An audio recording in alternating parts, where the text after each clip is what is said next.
c'est certainement le premier rapport que j'ai eu, c'est qu'on a accepté de me traiter d'une façon différente.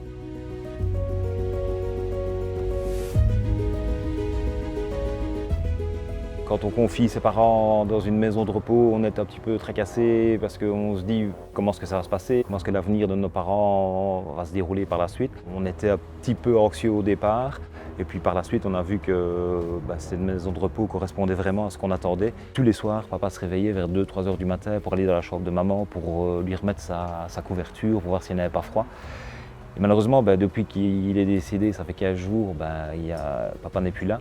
Et j'ai appris hier, via notre médecin traitant qui m'a téléphoné, qu'il y a une infirmière, sans le dire, tous les soirs passe dans la chambre de maman pour voir est-ce que maman a bien sa couverture, est-ce qu'elle n'est pas anxieuse parce qu'elle n'a pas le passage de papa.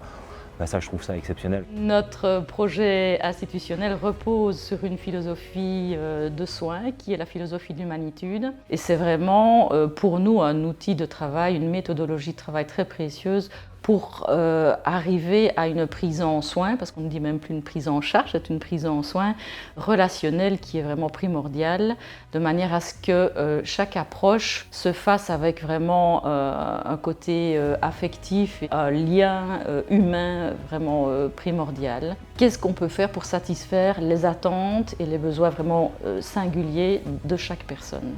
Mon métier, ce n'est pas seulement venir donner des médicaments, faire des pansements, faire une toilette, c'est pas ça. L'être humain est complexe, donc il faut l'accompagner aussi. Je suis là, oui, pour faire un pansement. Pour moi, peut-être mon besoin, oui, c'est de faire le pansement, mais la personne que j'ai en face de moi, peut-être qu'elle a d'autres besoins. Par exemple, si j'arrive dans une chambre pour faire une toilette, je vois la personne en pleurs, mais la priorité, c'est pas la toilette. La priorité, c'est de m'asseoir à côté d'elle parce que la personne qui est en face de moi, elle n'a pas besoin d'être lavée. À ce moment-là, elle a besoin surtout d'être écoutée. Et donc, il faut vraiment mettre les priorités là où elles doivent être.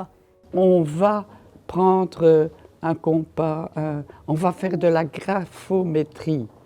Je fais un atelier graphologie à la résidence-service et il y a un atelier d'écriture aussi. Quelquefois, en sortant, il y a quelqu'un qui me dit « Oh, si on savait que dans une maison de repos, on parle comme ça ».